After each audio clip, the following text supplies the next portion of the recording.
এখন মুসলমান বিবেক দিয়ে বলেন, শুকরের গোশত যেমন হারাম, সুদ তো আল্লাহ হারাম করেছেন। এখন বলো দুই হারামের মধ্যে কোয়ালিটিতে কোনটা আগে?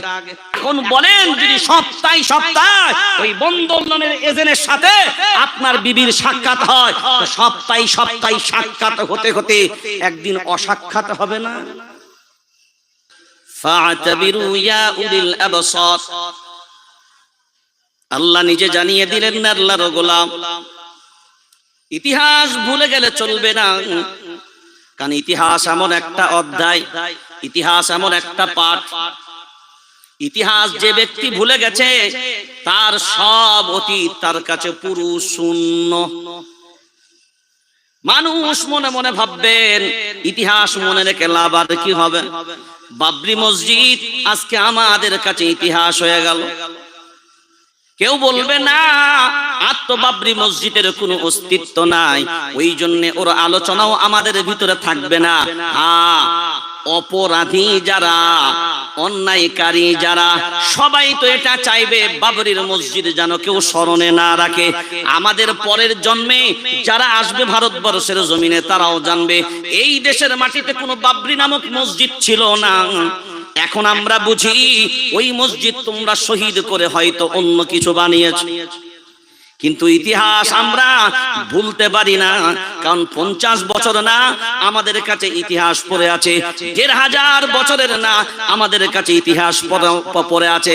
আদম আলাইহিস সালামের জামানা এখন যদি আমাদের জিজ্ঞাসা করো, পুঙ্খানুপুঙ্খানুরূপে বর্ণনা করতে পারবো। আদম আলাইহিস সালামের বেটার ঘটনা, ওই ইতিহাস আমাদের নেই এখনো পর্যন্ত, অজানা। বলো, পাঠ পাঠ করে প্রত্যেকটা নবীর ইতিহাস তোমাদের সামনে তুলে দিতে পারবো, প্রত্যেকটা যুগের ইতিহাস তোমাদের সামনে তুলে ধরতে পারবো। কারণ ইতিহাস ভুলে গেলে এই জাতির বিপদ সামনে অনেক বড়। আজ বর্তমান সময়ে সবাই আমরা কম বেশি জানি, এই ভারতবর্ষের জমিন স্বাধীনতার সময় রক্ত দিয়েছিলেন যারা, সবাই কম বেশি। কিন্তু আমি সিদ্দিকুল্লাহ আপনাকে দায়িত্ব নিয়ে বলে গেলাম, 1920 সালের পূর্বে, কত সাল বললাম? 1920 সালের আগে এই ভারতবর্ষের জমিনে মুসলমান দাড়িওয়ালা টুপিওয়ালারা ছাড়া আর অন্য কেউ স্বাধীনতার লড়াই লড়েনি। সালটা কত বললাম? জোরে বলেন। 1920। তার আগের কোনো ইতিহাস নাই। আমরা যে ইতিহাসগুলো স্কুলে পড়ি সব বিকৃত ঘটানো হয়েছে। মিডিয়া যা দেখায় আমরা তাই দেখি, আমরা যা দেখতে চাই ওরা তা দেখায় না, ওরা যা দেখাতে চায় আমরা তাই দেখতে বাধ্য হয়। কারণ আমরা নিজের ইচ্ছাই দেখতে পারবো না, মিডিয়া যা দেখায় আমরা তাই দেখি, মিডিয়া যা বলে আমরা তাই শুনি। কিন্তু মুসলমান যারা হবে, কোরআনওয়ালা যারা হবে, আল্লাহর গোলাম, মায়ার নবী মদিনাওয়ালার অনুসারী যারা হবে, তারা মিডিয়ার কথা নয়, প্রিন্ট মিডিয়া হোক, ইলেকট্রনিক্স মিডিয়া হোক, সোশ্যাল মিডিয়া হোক, এগুলো সব হয় মানব চালিত। কি চালিত? এখন যে পত্রিকা বেরোবে তার এডিটর যা বলবে ওই পত্রিকায় তাই লিখতে সে বাধ্য হবে। অরিজিনাল নিউজ চাইলেও পত্রিকায় ছাপা হবে। কেন? সেটা পরিচালিত হবে এডিটর যিনি আছেন তার মাধ্যমে, তিনি যা বলবেন তাই চলবে। প্রত্যেকটা চ্যানেলের এডিটর যা হবে, তিনি যেভাবে এডিটিং করবেন সেইভাবেই নিউজ পরিবেশিত হবে। আচ্ছা, কোরআনুল কারীমের কোন এডিটিং হবে? জোরে বলেন, হবে? আমার রাসূলের হাদিসের উপরে, সুন্নাহর উপরে কোন এডিটিং চলবে? তাহলে আজ বর্তমান সময়ে আমাদের কি মনে হয় যে আমরা কোরআন সুন্নাহর উপরে এডিটিং করছি না? কথা বলেন। সবাই বললেন আমরা মুসলমান ঈমানওয়ালা। কোরআনুল কারীম 6 নম্বর পারা, সূরার নাম সূরা মায়েদা, 17 নম্বর সাফা, লাউলা ইয়ানহাহুমুর রাব্বানিয়ুনা ওয়াল আহবার আন কওলিহিমুল ইসম ওয়া আকলিহিমুস সুহতা লাবি'সা মা কানু ইয়াসনাউন। আল্লাহু আকবার বলেন। কোরআনুল কারীমের কথা কার? আমার না, আপনার না, আল্লাহর। আল্লাহকে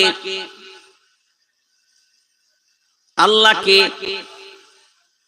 আমাদের সকলের স্রষ্টা এবং মালিক, আমাদের সকলের স্রষ্টা এবং মালিক তিনি হলেন আল্লাহ। কোরআনুল কারীমের যা কথা, এই কোরআনুল কারীমের অপর নাম হলো কালামুল্লাহ।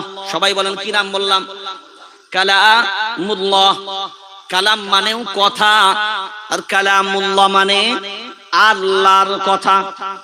কালামুল্লাহ মানে আল্লাহর কথা।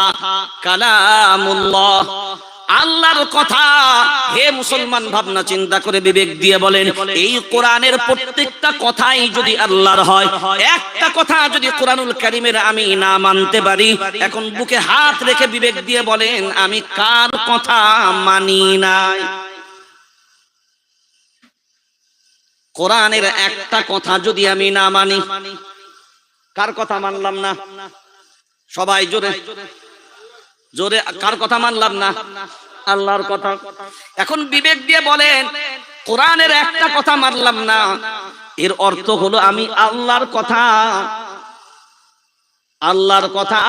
মানলাম না। আল্লাহর কথা না মানা আর আল্লাহকে না মানা আলাদা না এক?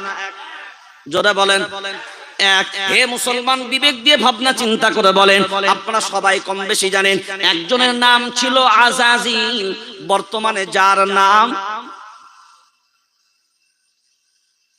একজনের নাম ছিল আযাজিল, বর্তমানে তার নাম শয়তান। বর্তমানে তার নাম, পূর্বে তার নাম আযাজিল। বলেন, পূর্বে তার নাম আযাজিল, এখন বর্তমানে নাম শয়তান। শয়তান মানেই হলো বিতাড়িত। বিতাড়িত মানে তাড়িয়ে দেওয়া হয়েছে, যাকে বের করে দেওয়া হয়েছে, যাকে, তারই নাম হলো শয়তান। যার আগের পূর্বের নাম ছিল আযাজিল, অর্থাৎ আল্লাহ তাড়িয়ে দিবার আগে তার নাম ছিল আযাজিল। তার নাম ছিল আযাজিল, তার লাকাব ছিল, উপাধি ছিল মুআল্লিমুল মালাইকা। মুআল্লিম মানে হলো শিক্ষক, মালাইকা মানে হলো ফেরেশতা।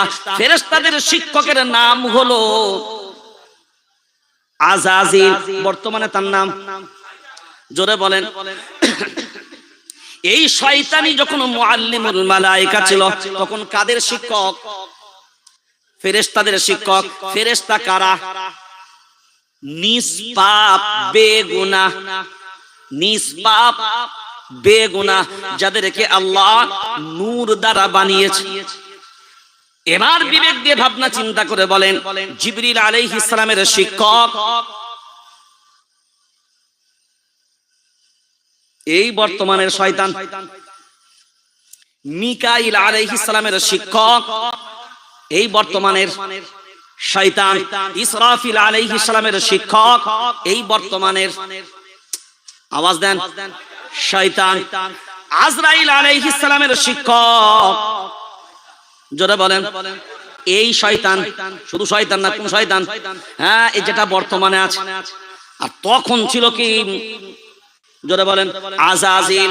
খুব বিবেক দিয়ে ভাবনা চিন্তা করে বলেন, আল্লাহ কুরআনুল কারীমে জানিয়ে দিলেন, ওয়া ইয কুলনা লিল মালাইকাতি ইসজুদু লিআদামা ফাসাজাদু ইল্লা ইবলিস আবা ওয়াস্তাকবারা ওয়া কানা মিনাল কাফিরিন। আল্লাহু আকবার বলেন। আল্লাহ শুধু বললেন সাজদা কর। কাকে? জবাব দেন তাড়াতাড়ি। আল্লাহ আযাজিলকে বললেন সাজদা কর। সমগ্র ফেরেশতা মণ্ডলীকে বললে আপনারাও সাজদা করেন। কাকে সাজদা করার কথা বললেন? আদম আলাইহিস সালামকে আদবের সাথে নেবেন। আমাদের সকলের আদি পিতা আবুল বাশার। আবুল বাশার, বাশারুন মানে হলো মানুষ, আর আবুল মানে হলো বাপ, আব্বা, অর্থাৎ সমগ্র মানব জাতির আব্বার নাম আবুল বাশার।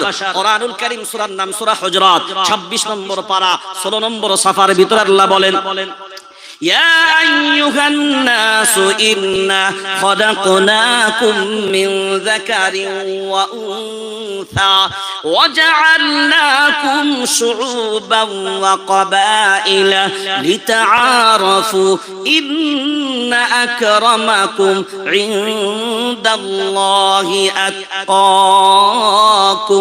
আল্লাহ কোরআনুল কারীম সূরার নাম সূরা নিসা, সূরা নিসা 44 নম্বর পারা 16 নম্বর সাফার প্রথম আয়াত।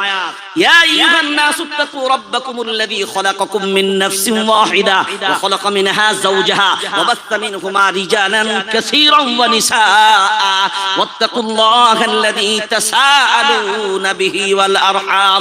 ওরে আল্লাহর গোলাম, আল্লাহর ফরমান হলো এটা, এই পৃথিবীর মানব মণ্ডলীর সব জন্ম হয়েছে। হিন্দু ভাইদের আদি পিতার নাম হলো আদম, খ্রিস্টানদের আদি পিতার নাম হলো আদম, ইহুদিদের আদি পিতার নাম হলো আদম, জৈনদের আদি পিতার নাম হলো আদম, বুদ্ধদের আদি পিতার নাম হলো আদম। অর্থাৎ পৃথিবীর জমিনে সমগ্র মানব মণ্ডলীর পিতা হলেন একজন, তার নাম হলো আদম। মা হলেন একজন, তার নাম হলো মা হাওয়া আলাইহাস সালাম। এখন বিবেক দিয়ে ভাবনা চিন্তা করে বলেন, যে বাপের জন্মের সন্তান আপনি একজন মুসলমান, ওই বাপেরই জন্মের সন্তানের নাম হিন্দু ভাই, ওই বাপেরই জন্মের সন্তানের নাম খ্রিস্টান, ওই বাপেরই জন্মের সন্তানের নাম ইহুদি, ওই বাপেরই সন্তানের নাম জন্মের সন্তানের নাম নাসারা, ওরই জন্মের সন্তানের নাম খ্রিস্টান, বুদ্ধ। সারা পৃথিবীর যত ধর্ম মত পথ যায় আছে না কেন, আল্লাহর সব মাখলুকের ভিতরে এই মানব মণ্ডলীর আদি পিতার নাম হলো আদম, আদি মায়ের নাম হলো মা হাওয়া আলাইহিস সালাম। এখন বিবেক দিয়ে ভাবনা চিন্তা করে বলেন, আমাদের সবার পিতা আদম আলাইহিস সালামকে আল্লাহর হুকুম হলো একটা, আজরাইল আলাইহিস সালাম না আজাজিল। আজাজিল আলাদা আর আজরাইল, জোরে বলেন, আজরাইল আলাদা। জান কবজ করেন কোন ফেরেশতা? জান কবজ করেন মালেকাল মাউত। বলেন, জান কবজ করে মালেকাল, জোরে বলেন, মালেকাল মাউত। হ্যাঁ, আজরাইল এটা আমাদের প্রচলিত ভুল এগুলো। মালেকাল মাউত আর আজরাইল আলাইহিস সালাম এক না আলাদা? সবাই বলেন। আরে কোরআনের মজলিস, এখান থেকে সিদ্দিকুল্লাহকে দাওয়াত করেছেন মানে কিছু নোট বাড়ি নিয়ে যেতে হবে। এটা শিক্ষার মজলিস। হ্যাঁ, আমার মজলিসে বসবেন, কোরআন সুন্নাহর আলোতে অনেক জ্ঞান অনেক শিক্ষা আপনি বাড়ি নিয়ে যাবেন। আজরাইল আলাইহিস সালাম আর মালেকাল মাউত এক না আলাদা? সবাই বলেন। আপনি যেটা জানেন সেটা বলেন, আর বাকি যারা আওয়াজ দিলেন না, আমি সবার কাছ থেকে আওয়াজ চাচ্ছি, এক না আলাদা? এটা আমাদের ভুল বোঝা হয়েছে।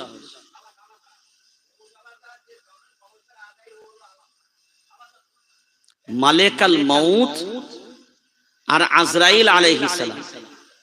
মালেকাল মাউত যিনি জান কবজ করেন, আর এই ডিপার্টমেন্টটা যিনি পরিচালনা করেন তিনি হলেন আজরাইল আলাইহিস সালাম।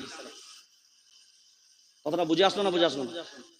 আজরাইল আলাইহিস সালাম হচ্ছেন জান কবজের যে ডিপার্টমেন্ট আছে। আমাদের সরকার চলে, দেখবেন সেচ মন্ত্রী আছে, সেচ ডিপার্টমেন্ট, পরিবহন মন্ত্রী আছে, পরিবহন ডিপার্টমেন্ট, রেল মন্ত্রী আছে, রেল ডিপার্টমেন্ট। আচ্ছা, যিনি রেল মন্ত্রী, পুরো রেলের সব দায়িত্ব উনি একাই সামলান নাকি? না, ওনার বিভিন্ন ডিপার্টমেন্টে বিভিন্ন কর্মী মানুষ আছে, কর্মীরা আছে না নাই? ঠিক আজরাইল আলাইহিস সালাম হলেন জান কবজের যে ডিপার্টমেন্টটা। যেমন মিকাইল আলাইহিস সালাম, ইনার দায়িত্ব কি? এই পানি, হাওয়া, ঝড়, বাতাস সব, এই দুনিয়ার যে তত্ত্বাবধানগুলো চলছে, এইগুলো সব কিছু তত্ত্বাবধান করেন কে? মিকাইল আলাইহিস সালাম। তাহলে উনি একা করেন নাকি? তাহলে বাকি ফেরেশতারা কি করে? ফেরেশতারা গুনতি আছে না অগণিত ফেরেশতা? অগণিত ফেরেশতা। তাহলে সব ফেরেশতা করে কি? মিকাইল আলাইহিস সালামের আন্ডারে আল্লাহ যতগুলো ফেরেশতা দিয়েছে, মিকাইল আলাইহিস সালাম এই ডিপার্টমেন্টের তত্ত্বাবধান করেন এবং সমস্ত তার যে সমস্ত ফেরেশতারা তার কর্মের ভিতরে যে নিয়োগ আছে তারা সেই সমস্ত কাজগুলো তারা নিজেরা পরিচালনা করেন। ইসরাফিল আলাইহিস সালাম তিনাকে আল্লাহ দায়িত্ব দিয়েছেন কি? সিংহায় ফুঁক দিবে।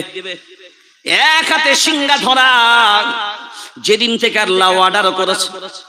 এবার আমার কথার দিকে লক্ষ্য করে দেখেন, ফেরেশতা আল্লাহ যাদেরকে নূর দ্বারা বানিয়েছে, মিকাইল আলাইহিস সালাম, জিবরাইল আলাইহিস সালাম, আজরাইল আলাইহিস সালাম, ইসরাফিল আলাইহিস সালাম, আল্লাহ চারজন ফেরেশতা সব ফেরেশতা মণ্ডলীর নেতৃত্ব দেবার জন্য বানিয়েছে।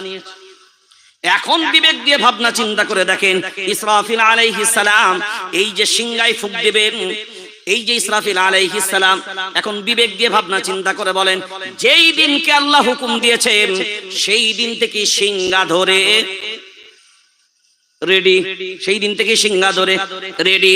আজরাইল আলাইহিস সালামকে যেদিনকে দায়িত্ব দিয়েছে, আপনাকে দায়িত্ব দিলাম সবার জান কবজের ব্যাপারে। কোথায় কোথায় জান কবজ হবে? ওই বৃক্ষের নিচে আজরাইল আলাইহিস সালাম বসা। 40 দিন পূর্বে আল্লাহ ওই ব্যক্তি, ওই মাখলুক যার জান কবজ হবে তার নামের পাতাটা আজরাইল আলাইহিস সালামের সামনে আল্লাহ ফেলে দেন। ওই পাতা দেখে, লিস্ট দেখে নেয়, বাংলাদেশে এতজন, ইন্ডিয়াতে এতজন, পাকিস্তানে এতজন, সৌদিতে এতজন, ইন্দোনেশিয়ায় এতজন, মালয়েশিয়ায় এতজন, পশ্চিম বাংলায় এতজন, ইন্দো আপনার অন্য রাজ্যে এতজন। এই যে সব, এবার আজরাইল আলাইহিস সালাম ওই যে মালেকাল মাউত, ওই ফেরেশতা একজন না। কোরআনুল কারীমের ভিতর আল্লাহ বলেন 21 নম্বর পারা 15 নম্বর সাফার ভিতর আল্লাহ বলেন, কুল ইয়াতাওয়াফাকুম মালাকুল মাউতিল্লাযী উকিলা বিকুম। আমি মৃত্যুর জন্য নির্ধারিত করেছি মালেকাল মাউতকে। এই ফেরেশতা কিন্তু একজন না, আজরাইল আলাইহিস সালাম একজন, আর মালেকাল মাউত হাজার হাজার, লক্ষ লক্ষ। কারণ বাংলাদেশে জান কবজ করতে তখন আমার ফ্যামিলিতে একজন আসবে।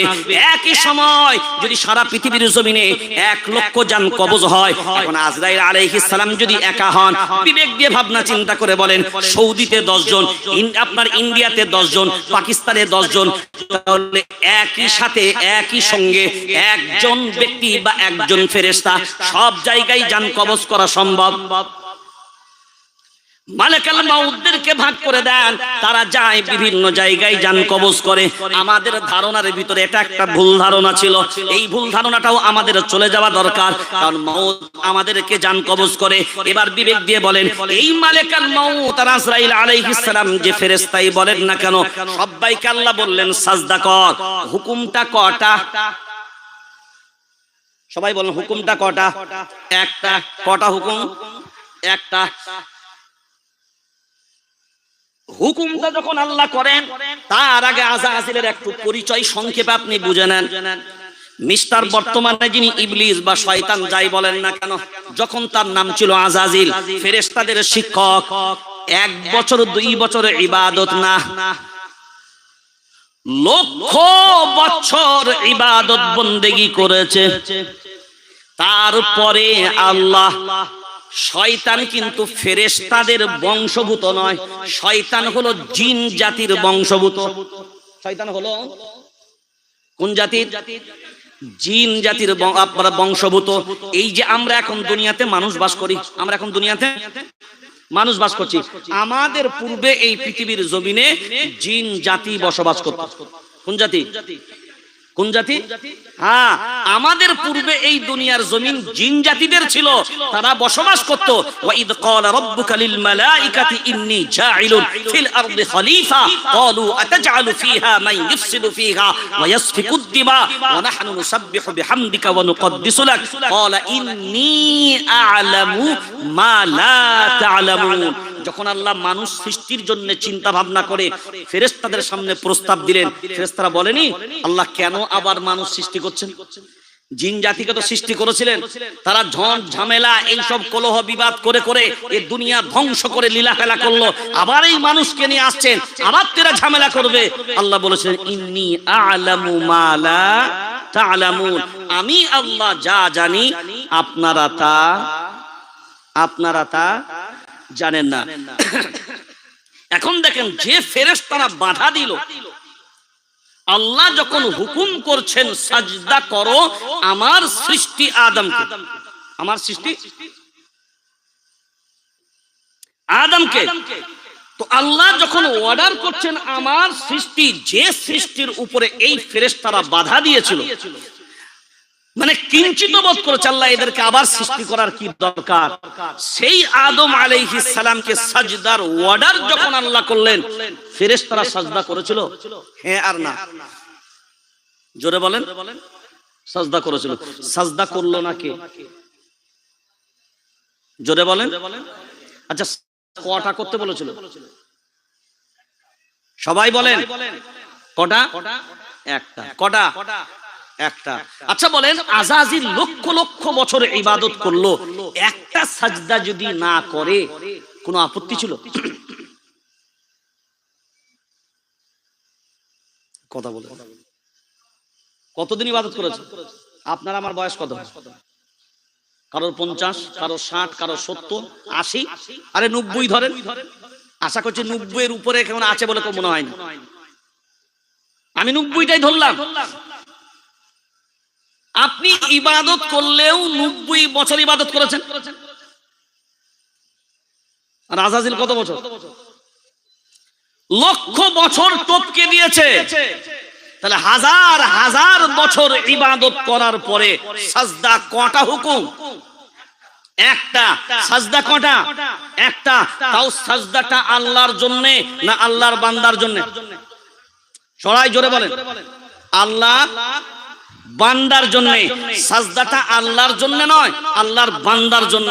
এখন বিবেক দিয়ে বলেন, আল্লাহর বান্দার জন্য একটা সাজদা, সব ফেরেশতারা সাজদা করলো, যে আযাযিল সাজদা করলো না, আল্লাহ শুধু গালে আদর করে বললেন যে তুই এতদিন ইবাদত করেছিস, একটা সাজদা নাই বা করলে অসুবিধা কিছু নাই, জান্নাতে থাকবে নাকি?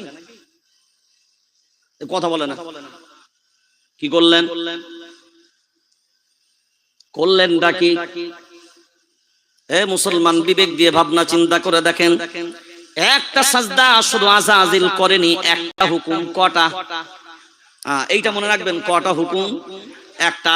সাজদা ভুলে যান, আল্লাহর একটা হুকুম, যে আযাযিল হাজার হাজার বছর ইবাদত করার পরে একটা শুধু সাজদা করলো না, একটা হুকুম মানলো না, আল্লাহ বললেন আযাযিল আর মুআল্লিমুল মালায়েকা থাকতে পারবা না, আমার আসমানের উপরে থাকার অধিকার তোমার আর হবে না, যাও বিতাড়িত হয়ে যাও সারা জিন্দেগীর জন্য।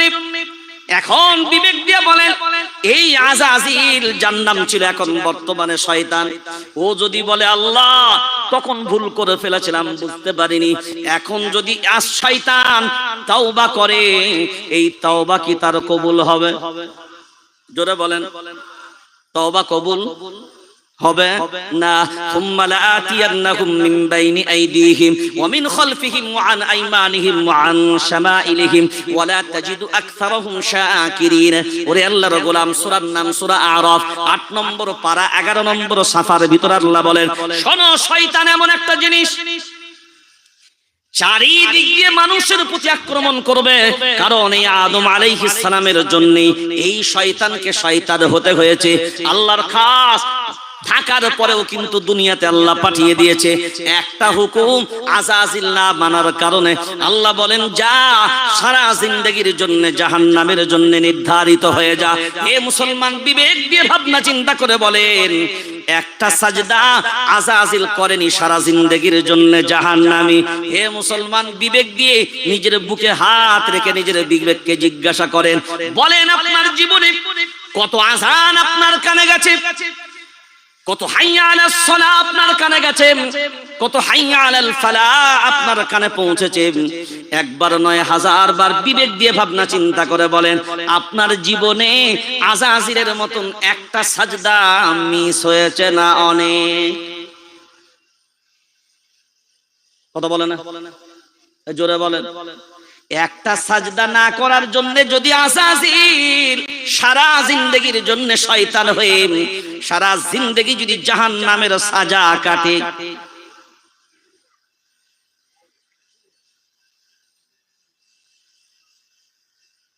সারা জিন্দেগীর জন্য যদি সাজা কাটে, আপনি বিবেক দিয়ে বলেন আমার আপনার জীবনের ভিতরে কত সাজদা বাকি আছে?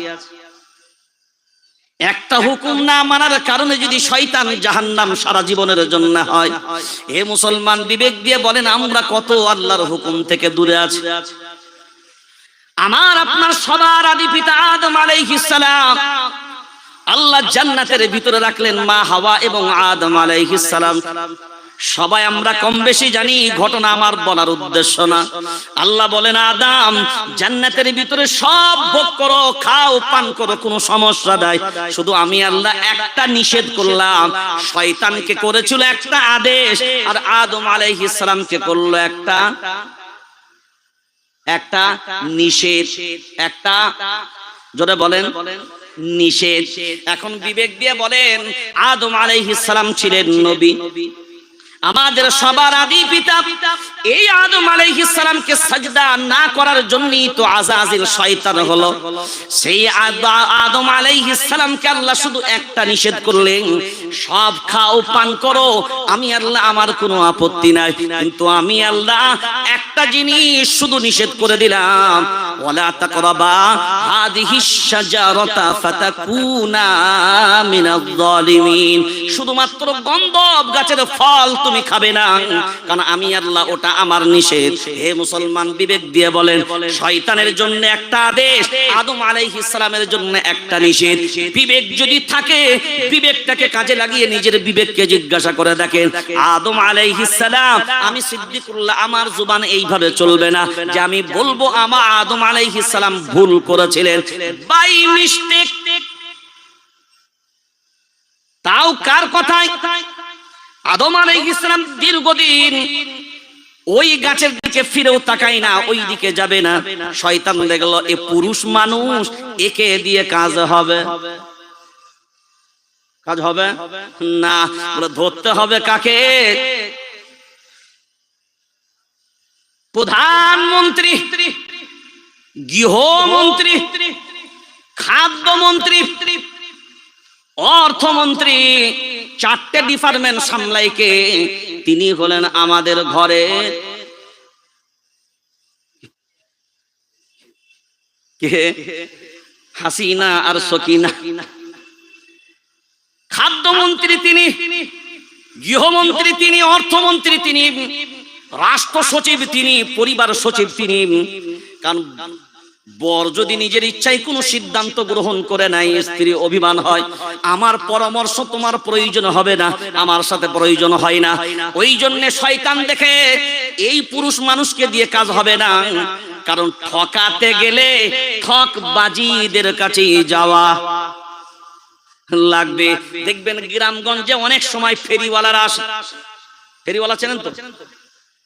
ফেরিওয়ালারা আসে, বলে 500 টাকায় 5টা চাদর, বলে একটা চাদরের দাম 150 টাকা।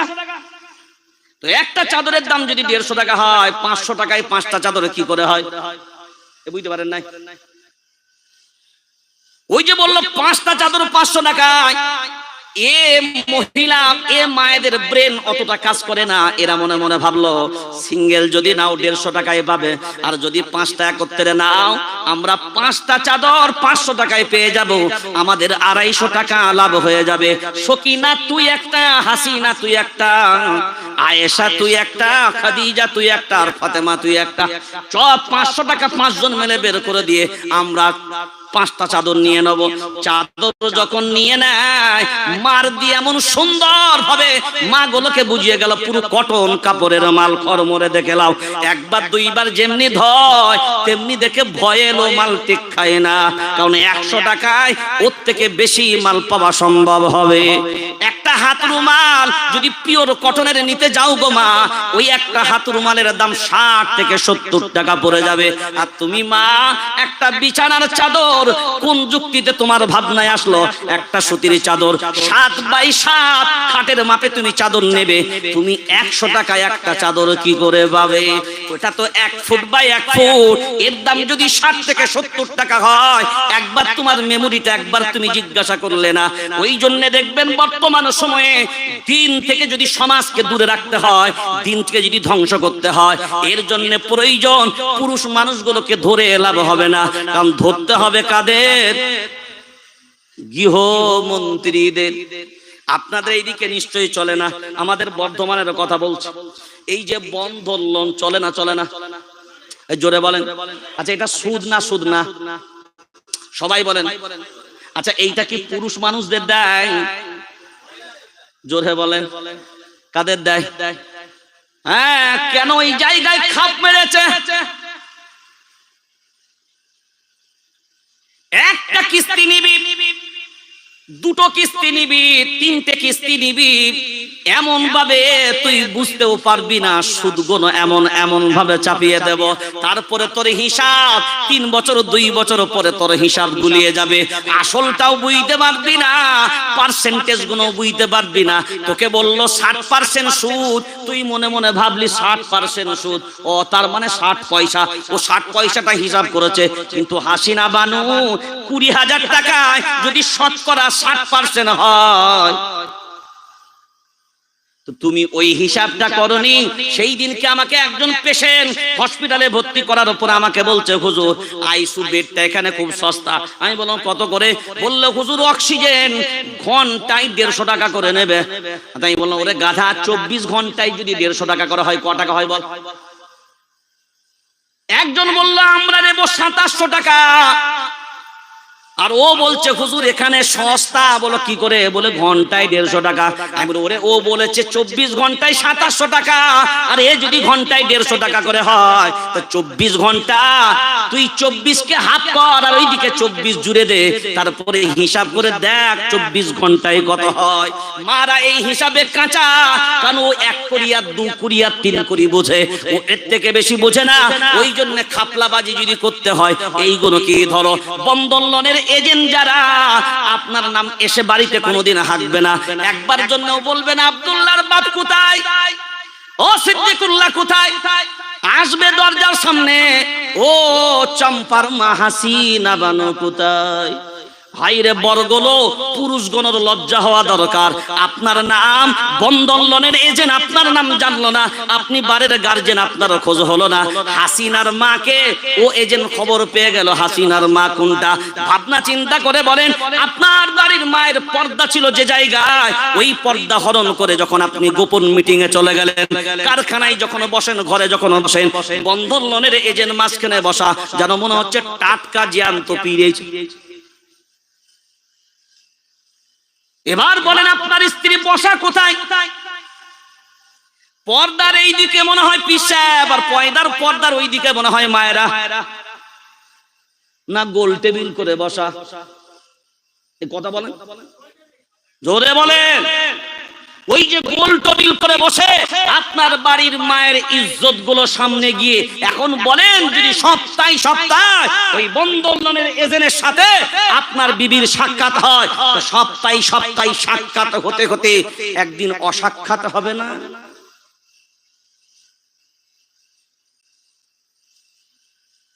ভেবেছেন কোনদিন? না মনে মনে ভাবছেন সুদের টাকা বরকে এনে দিচ্ছি, বরের মুখ বন্ধ চোখ বন্ধ, চোখে দেখতে পাই না, নাম রেখেছে নজরানি।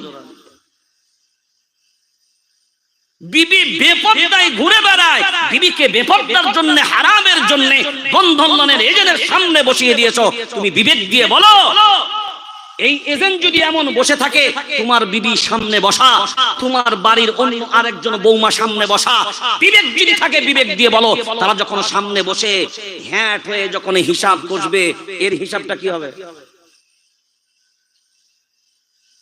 করেছেন মূল্যায়ন? আজ কত চক্রান্তের বেড়া জালে এই ভারতবর্ষের জমিনে আমরা সবাই কম বেশি জানি এই মুসলমানকে নিষ্পেষিত শেষ করা কত রকমের চক্রান্ত, কত রকমের কৌশল, সব যত রকমের চেষ্টা করে যাচ্ছে সরকার, কত রকমের চেষ্টা করে যাচ্ছে জালিমগুলো। আর এরা মনে করলো আমাদের উপকার, আমাদের ফায়দা, ঘুমিয়ে ঘুমিয়ে সারা জিন্দগি কাটিয়ে দিল। আজানের পর মসজিদ ভেঙে দিবে, মুসলমানদের বুলডোজার চালাবে, মসজিদ থাকবে না, ওয়াকাফ অ্যামেন্ডমেন্ট বিল পাস হবে। আমাদের কি বয়ে গেল? আমার জায়গাও নিরাপদ, আমার ঘরও নিরাপদ, গোল্লাই যাবি যা। হে মুসলমান, তুমি কোনোদিন জানো না আজ যদি ভারতবর্ষের জমিনে কেন্দ্রীয় সরকার যদি অ্যামেন্ডমেন্ট বিল ওয়াকাফ যদি পাস করিয়ে নেয়, ভারতবর্ষের 40 কোটি জনসংখ্যা মুসলমানের সিট দ্বারা ভেঙে দেবে।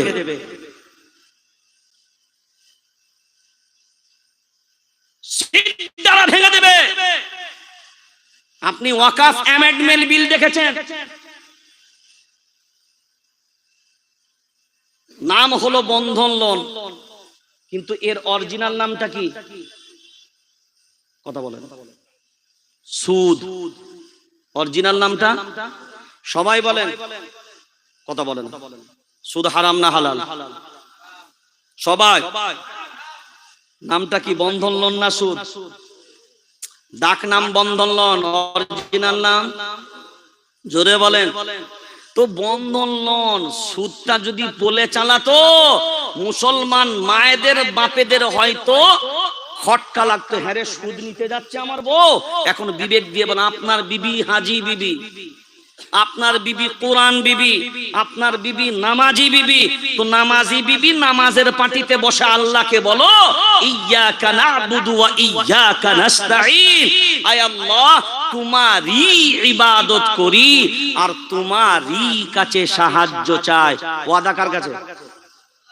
জোরে বলেন, আল্লাহর কাছে। আর এখানে যারা 5 ওয়াক্ত নামাজ পড়েন, মসজিদে ইমাম সাহেব সূরা ফাতিহা পড়ে, পড়ে তো আলহামদুলিল্লাহি রাব্বিল আলামিন আর রহমানির রহিম মালিকি ইয়াউমিদ্দিন ইয়্যাকা না'বুদু ওয়া ইয়্যাকা নাস্তাঈন ইহদিনাস সিরাতাল মুস্তাকিম সিরাতাল লাযীনা আন'আমতা আলাইহিম গায়রিল মাগদুবি আলাইহিম ওয়ালাদ-দাল্লিন।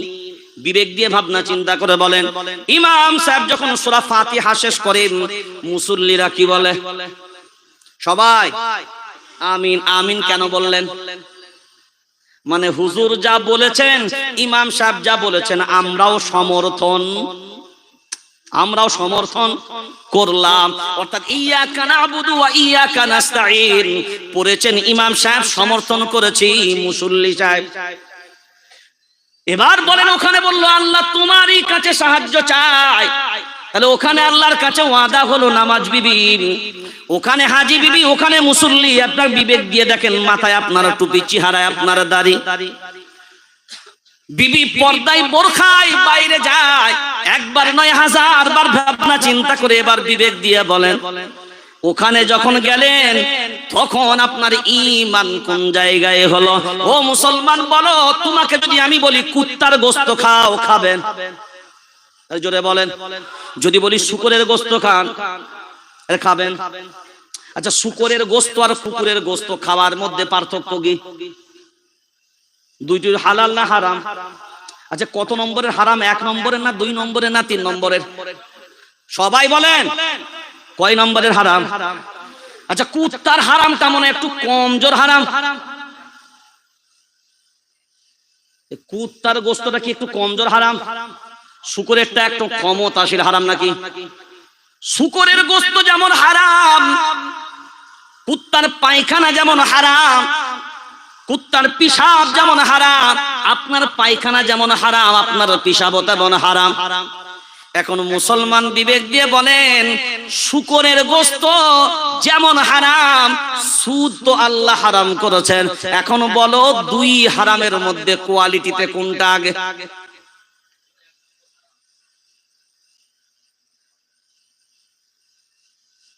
এবার লক্ষ্য করে দেখেন,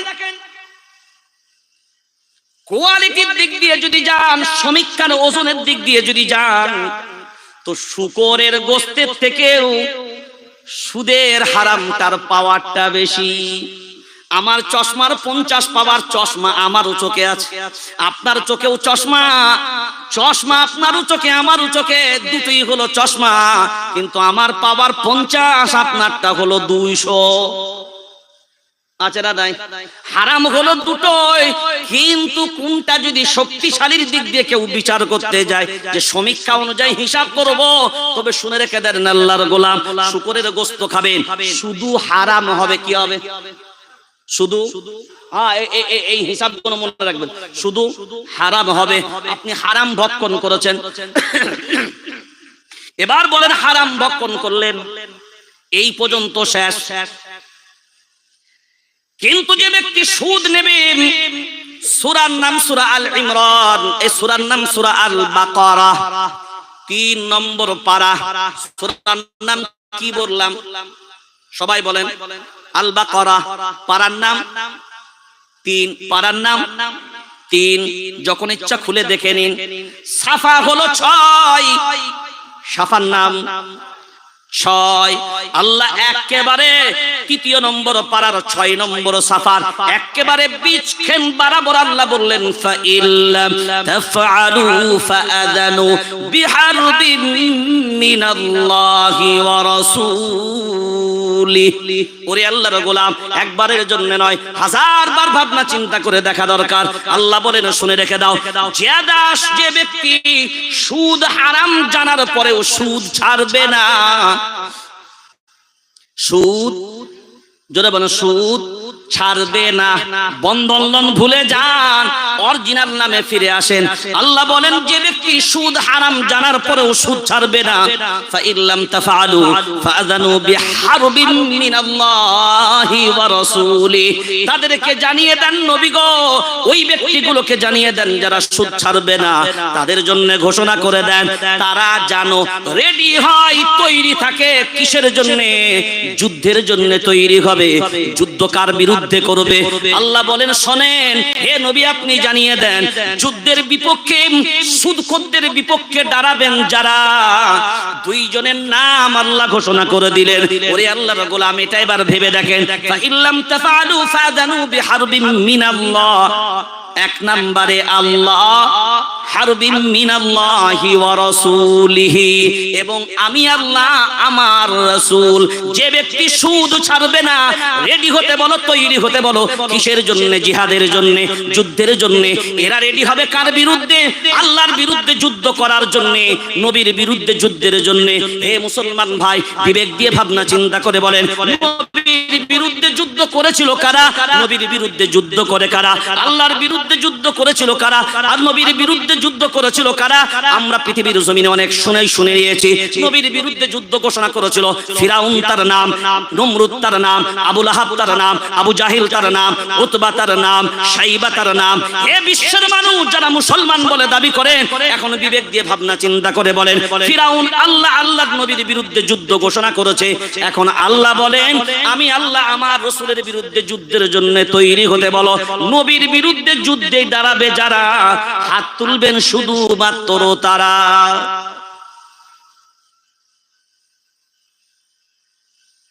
বলেন, আল্লাহর বিরুদ্ধে যুদ্ধ হবে? কথা বলে না। নবীর বিরুদ্ধে কথা বলে না। নবীর বিরুদ্ধে আমরা কি নবীর দুশমন না আপন? সবাই আপন। আল্লাহ কিন্তু আল্লাহর কোরআন বলছে, সুদ নেয় যারা, আমি আল্লাহ এবং আমার রাসূলের দুশমন, জোরে দুশমন তারা। এখন বিবেক দিয়ে ভাবেন তো, কারা কারা বন্ধন লোন ঘুরিয়েছে? যারা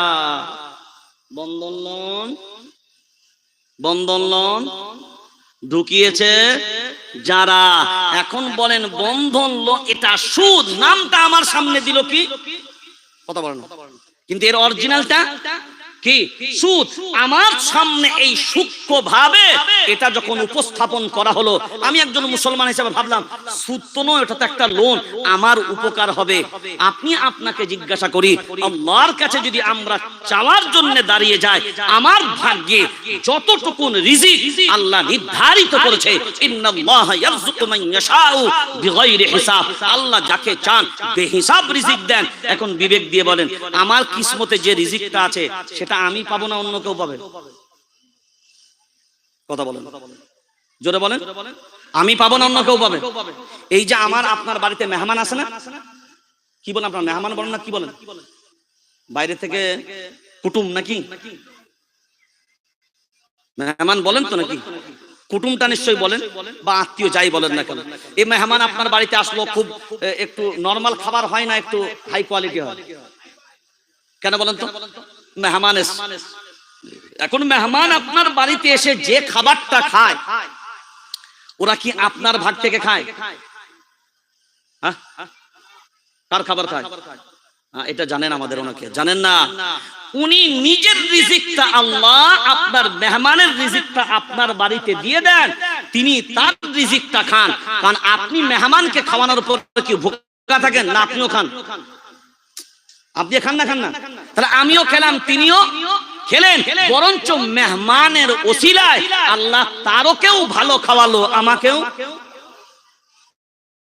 কিন্তু আমার রিজিক আমি পেলাম, তার রিজিক সে পেল। তাহলে আপনার কিসমতে যে রিজিক আছে, ওই রিজিক কেউ মেরে নিতে পারবে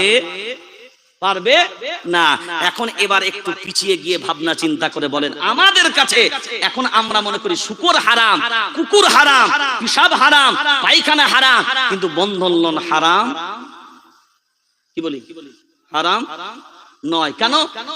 সুদের নাম তো আসে নাই, সুদের নাম আসে নাই। এখন বিবেক দিয়ে বলেন, নিশ্চয়ই আপনারা সবাই জানেন, এই যে ফিলিস্তিন নামটা শুনেছেন তো না শুনেন না? ফিলিস্তিনের মুসলমান জনসংখ্যা কত? গাজা ভূখণ্ডের ভিতরে 20 লক্ষ জনসংখ্যা। আর এই যে হামাস বাহিনী লক্ষ লক্ষ না, হামাস বাহিনী হলো 40 থেকে মেন কমান্ডার 40,000, আর টোটাল সেনাবাহিনী 70,000। কত হাজার? 70,000। একবার কোনোদিন বিবেক দিয়ে মূল্যায়ন করেছেন? তাদের কাছে উন্নত মানের ট্যাঙ্ক আছে, উন্নত মানের অস্ত্র আছে, উন্নত মানের গোলা বারুদ আছে। এখন বিবেক দিয়ে বলেন, 1 বছরের উপরে কন্টিনিউ ভাবে ইসরায়েল এই ইহুদি পৃথিবীর নিকৃষ্টতম জাতির বিরুদ্ধে, যা পৃথিবীর মানচিত্রে সব দেশের মাঝে চতুর্থ স্তম্ভে, চতুর্থ পাওয়ারফুল সেনা শক্তি, সেই দেশের নাম হলো ইসরায়েল। সেই ইসরায়েলের বিরুদ্ধে যাকে পরিপূর্ণ সাপোর্ট দেয় পৃথিবীর দাদা বাবু খ্রিস্টান, যার নাম হলো আমেরিকা। বিবেক দিয়ে বলেন, আমেরিকার প্রচুর সাপোর্টে পৃথিবীর অন্যান্য সব ইসলামের শত্রু দেশ যে ইসরায়েলকে সাপোর্ট করে, গোলা বারুদ দিয়ে, অস্ত্র দিয়ে, ট্যাঙ্কার দিয়ে, রণকৌশল দিয়ে, রণতরী দিয়ে, বিভিন্ন সেনা দিয়ে, বিবেক দিয়ে বলেন 70,000 হামাস বাহিনী, অস্ত্র নাই, কোনো ভালো অস্ত্র নাই, কোনো ভালো গোলা বারুদ নেই, ট্যাঙ্কার নেই, লড়াইয়ের মতো রণকৌশল নেই। একটাই জিনিস তুলে নিয়েছে হাতে, সেটা হলো অন্য কিছুই নয়। তিনি দেখেছেন হামাস বাহিনী সাহাবায়ে কেরামদের মাঝখানে অস্ত্র ছিল না, মায়ার নবী মদিনা ওয়ালার জামানায় কোনো ট্যাঙ্কার নাই, কিচ্ছু নেই, কিন্তু তাদের সামনে যেটা ছিল আমার রাসূলের সিরাত ছিল, আমার রাসূলের সুন্নাত ছিল, এবং একটাই ছিল অস্ত্র, যার হারামের দিকেও গেছে, হালালের দিকেও গেছে, তার নাম হলো কোরআনুল কারীম। হামাস বাহিনী ভেবে নিল, আমরা যদি কোরআনকে আঁকড়ে ধরে নিতে পারি, নিশ্চয়ই সারা পৃথিবীর সব তাগুত শক্তি 1 বছর হয়ে গেল। বলেন, চোখে চোখ রেখে 30,000 না 35,000-এর মতন শিশু, নারী, পুরুষ সবারই কুরবানির বিনিময়ে এখনো পর্যন্ত অটুট শীত দ্বারা খাড়া রেখে লড়াই করে চলেছে। মাথা নত করেছে? কথা বলেন, করেছে? কত হাজার বললাম? কত হাজার বললাম? টোটাল 70,000। কত? ভারতবর্ষের জমিনে টোটাল 40 কোটি মুসলমান। কত বললাম? আপনাকে কমিয়ে কমিয়ে দেখানো হয়। আর হামাস বাহিনী কত বললাম? 70,000 হামাস বাহিনী। এ যদি পবিত্র কোরআনুল কারীমকে নিয়ে, মায়ার নবী মদিনাওয়ালা বিশ্ব নবীর আদর্শকে নিয়ে, আপনারা জানেন হামাস বাহিনীর সবথেকে বড় শক্তি আর ইসরায়েলের কাছে এবং ইসরায়েলি সেনাদের কাছে সবথেকে আতঙ্কের নাম হলো বাংকার। কি বললাম নামটা? কি নাম বললাম? বাংকার। কি নাম বললাম? বাংকার, অর্থাৎ মাটির গভীরে সুড়ঙ্গ পথে। এই আদর্শকার, এই আদর্শকার মায়ার নবী মদিনাওয়ালা। কার? قل اللهم مالك الملك تؤتي الملك من تشاء وتنزع الملك ممن تشاء وتعز من تشاء وتذل من تشاء بيدك الخير। এ মুসলমান, আপনারা জানা নাই খন্দকের যুদ্ধ, যুদ্ধের নাম ছিল খন্দক। কি নাম বলেন? খন্দক। খন্দক মানি হলো খনন করা।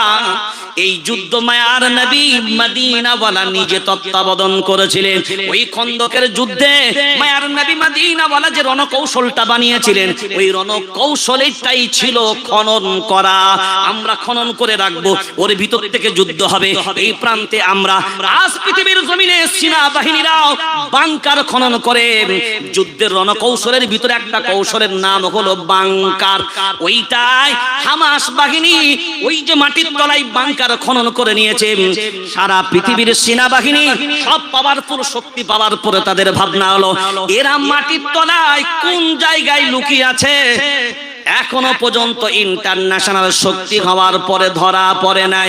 হায়রে আফসোস, বড় কঠিন ভাবে আপনাকে বলি, একজন পর্যন্ত সেনাবাহিনী যে কটাকে গ্রেফতার করেছে ইসরায়েলের, এত চাপের পরেও একটা বেঈমানকে এখনো পর্যন্ত মুক্ত করেনি হামাস বাহিনী। বলো, সব কুরবানি দিতে রাজি, বিবিকে বিধবা করতে রাজি, সন্তানকে কুরবানি দিতে রাজি। 35,000 কুরবানির বিনিময়ে হলেও লক্ষ লক্ষ আর ভাবনা চিন্তা করে দেখেন। এইবারে গত ঈদে মসজিদুল আকসার যিনি ইমাম, তিনি ঈদের নামাজের সময় খুতবা দিয়েছেন 3টে কথা। সাংবাদিকরা জিজ্ঞাসা করলেন, ইমাম আপনি এত ক্ষুদ্র খুতবা দিলেন কেন? মসজিদুল আকসার ইমাম বলেছিলেন, সেই সময়ে সংখ্যাটা ছিল 30,000-এর মতন মানুষ, নিরীহ মানুষকে 30,000। আর সারা পৃথিবীর জালিম পাওয়ারফুল শক্তি তাদের হাতে, রাষ্ট্রসংঘ তাদের হাতে। আজকে আমেরিকা পরিপূর্ণ সহযোগিতা করে ইসরায়েলকে দাঁড় করিয়ে দিয়ে এই অবৈধ সন্তানগুলোকে এই ফিলিস্তিনের মাটিকে কবজা করার জন্য যে চক্রান্ত অপকৌশল তারা চালিয়েছে, এখন বিবেক দিয়ে দেখেন। ওই ইমাম বয়ান করে 30,000 নিরীহ মানুষকে হত্যা করলো, পৃথিবীর মানচিত্রে বিচার হলো না। 70,000 আমার নিরীহ ফিলিস্তিনবাসী, তারাও পর্যন্ত নয়, 20 লক্ষ মানুষ ঘর ছাড়া, আর 70,000 আহত বিভিন্ন হসপিটালে ভর্তি। বিবেক দিয়ে ভাবনা চিন্তা করে বলেন, এই 20 লক্ষ ঘর হারা, বাস্তু হারা, কারোর সন্তান নাই, কারোর বিবি নাই, কারোর ছেলে আছে তো কারোর মা নাই, কারোর ভাই আছে তো কারোর বোন নাই। এ মুসলমান, বিবেক দিয়ে ভাবনা চিন্তা করে বলেন, তারপরেও কিন্তু মাথা নত করার কোনো সুযোগ, কথা বলে না, সুযোগ নাই। ভারতবর্ষে 40 কোটি মুসলমান। বাবরি আছে না গেছে? তালাক বিল আছে না গেছে? এনআরসি পাস হয়েছে না হয় নাই? সিএএ এক চালু হয়েছে না হয় নাই? এখন বিবেক দিয়ে বলেন, কাশ্মীরের 370 ধারা পর্যন্ত চলে গেল, মুসলমান ঠেকাতে পারেননি। তালাক বিল পাস হয়ে গেল, কোরআনের উপর ডাইরেক্ট আক্রমণ ঠেকাতে পারেননি। সিএএ এক চালু করে দিল, তাও ঠেকাতে পারেননি। এবার বর্তমানে ওয়াকফ অ্যামেন্ডমেন্ট বিল, এটাও পর্যন্ত পার্লামেন্টে নিয়ে এসেছেন, কিন্তু কারেন্টলি পাস হয়নি, জয়েন্ট কমিটিতে চলে গেল। জয়েন্ট কমিটিতে যাওয়ার পরে ভারতবাসীর কাছে বলল, তোমরা ভোটাভুটি করে নাও, ভোটে দেখবো কারা এর পক্ষে কারা এর বিপক্ষে। আপনার আমার ঘুম ভাঙে নাই এখনো পর্যন্ত মুসলমান। দেখেন আজকের কারেন্ট রিপোর্ট আপনাকে জানিয়ে রাখলাম, এই ওয়াকফ বিলের বিরোধিতায় মুসলিম পার্সোনাল ল বোর্ড একের পর এক সব রকমের রণকৌশল আমরা পশ্চিমবঙ্গ রাজ্য জামিয়াতুল আইম্মা ওয়াল উলামা সহ অন্যান্য বিভিন্ন সংগঠন যারা দ্বীনের খিদমত করে যাচ্ছেন সবাই ঐক্যবদ্ধভাবে এই মুসলিম পার্সোনাল ল বোর্ডের যে সিদ্ধান্ত, সেই সিদ্ধান্তের উপরে আমরা সবাই একমত। আমরা প্রথম ভোটাভুটিতে যাব। তারা যখন ভোটের ব্যবস্থা করেছে 40 কোটি মুসলমান যে জমিনে বাস করে, আজকে এখনো পর্যন্ত সন্ধ্যা পর্যন্ত রিপোর্ট আমাদের কাছে হলো 1.5 কোটির মতন ভোট পড়েছে। লজ্জা না খুশি? বুকে হাত রেখে বলেন, লজ্জা না খুশি? এই কথা বলেন। আপনি বলবেন ওয়াকফ অ্যামেন্ডমেন্ট বিল এটা পার্লামেন্টে পাস হবে, তা আমাদের সমস্যা কোথায়? মসজিদ কার ঘর? সবাই বলেন। মসজিদ আল্লাহর ঘর। মাদ্রাসা না, মাদ্রাসা দ্বীনে তালিমের কারখানা। অনেকে বলেন নবীর ঘর, না এটা ভুল কথা, এরকম কোনো দলিল নাই। খানকা আমাদের আল্লাহ ওয়ালাদের পিসা বুজুর্গনের দিন যারা হয় তাদের জিকির আজকার, তাদের ওজিফা টজিফা, তাদের সেখানে ইবাদত বন্দেগী করার একটা জায়গা। মক্তব আমাদের দ্বীনি নিদারার প্রথম বুনিয়াদি প্রথম পাঠশালা। এখন বিবেক দিয়ে বলেন, ওয়াকফ মানে হলো আল্লাহর সম্পত্তি। বলেন সবাই, ওয়াকফ মানে হলো, আমি আপনাকে ছোট্ট ভাবে বোঝাই। ধরুন আপনাদের এখানে মসজিদ আছে না নাই? আচ্ছা, তো আপনারা জুম্মার নামাজ পড়তে যান, তো জুম্মার নামাজে আপনাদের দেখবেন ওই টিন ফিন যাইতো নাকি পয়সা, ওতে পয়সা দেন সবাই বলেন। ধরুন এই 10 টাকাটা আমি নিয়ত করলাম এটা আপনাদের মসজিদে, মানে এই মসজিদে আমি দান করব, আমি এটা নিয়ত করলাম। টাকাটা এখনো মসজিদে দিইনি, টাকাটা আমার পকেটে আছে। আমি আপনাদেরকে বিবেক থেকে জিজ্ঞাসা করি, টাকাটা কার হয়ে গেছে? সবাই জোরে বলেন, কার হয়ে গেছে? টাকাটা তো এখন আমার টাকা, আমারই পকেটে আছে, আমি এখনো দিইনি, শুধুমাত্র কি করেছি? জোরে বলেন, নিয়ত করেছি। এখন বলেন এই টাকাটা আল্লাহর ঘরে দেবার নিয়ত করে এই টাকাটা যদি এবার আমি না দিই, এই টাকাটা কার? এই টাকার মালিক কে? এই টাকার মালিক কে? আমি না আল্লাহ? আরে জোরে বলেন, আমি না আল্লাহ? আল্লাহ। কারণ এই টাকাটা আমি দানের নিয়ত করে নিয়েছি, বিল দরকার নাই, লিখিত দরকার নাই, আমার ওয়াদা যখন হয়েছে এটা দান। দান কুরবানি যখন জবাই হয় আল্লাহর কাছে কি তখন কবুল হয় না? কুরবানির পশু যখনই কিনেন ওটা কুরবানির জন্য কবুল হয়ে যায়? কথা বলে না, জোরে বলেন। যখন কিনেছি কুরবানির নিয়তে, ওই গরুটা কার? জোরে বলেন। আপনি যদি আমির হন যার উপরে কুরবানি অবধারিত, ওই গরু যদি হারিয়েও যায়, ওই রকম গরু আর একটা কিনে হলেও আপনাকে কুরবানি, কথা বলেন না কেন? ও মাল কার হয়ে গেছে? কার? আল্লাহ। তো এই টাকাটা যেমন মসজিদের, আমি যদি দিয়ে দিই তাও মসজিদের, যদি আমার কাছে থাকে, ধরুন আমি যদি বললাম এই টাকাটা আমি সেক্রেটারিকে দিলাম, দিয়ে বললাম ভাই এটা আমার নামে 10 টাকা মসজিদে দাও, এখন বলেন টাকাটা মসজিদে যায়নি, কার কাছে গেছে? সেক্রেটারির কাছে গেছে। এখন বলেন টাকাটা কার? সবাই বলেন আল্লাহ। তাহলে আল্লাহর হয়ে গেল কখন? আমি নিয়ত করে নিলাম। নিয়ত করে নিলাম যখন। বাবরি মসজিদটা কার ঘর ছিল? জোরে বলেন, কার ঘর? নিয়েছে না নাই? নাই।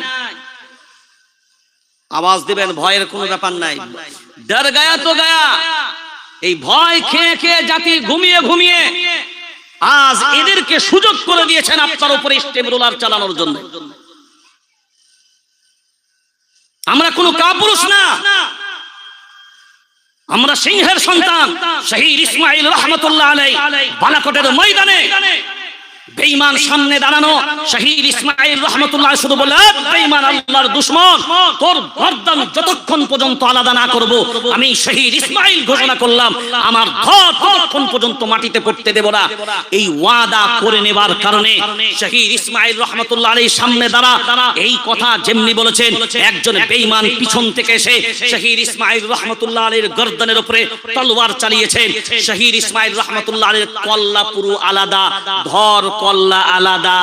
কল্লা পুরো মাটিতে, ধর দাঁড়িয়ে আছে।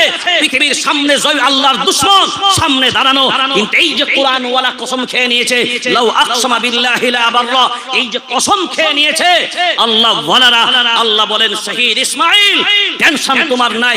কসম কোরআন ওয়ালা যখন খেয়েছো, আহলুল কুরআনুন আহলুল্লাহ, কোরআন ওয়ালারা অন্য কেউ নয়, কোরআন ওয়ালারা হলো আমি আল্লাহ। আমার পরিবারের সদস্য, আমার পরিবারের সদস্যের ইজ্জত যাবে, আমি আল্লাহ কখনো মেনে নিতে পারবো না। আমার পরিবারের সদস্যের সম্মান নষ্ট হবে, আমি আল্লাহ মেনে নিতে পারবো না। শহীদ ইসমাঈল রাহমাতুল্লাহ আলাইহি গর্দান নেই, শুধু ধরটা আছে।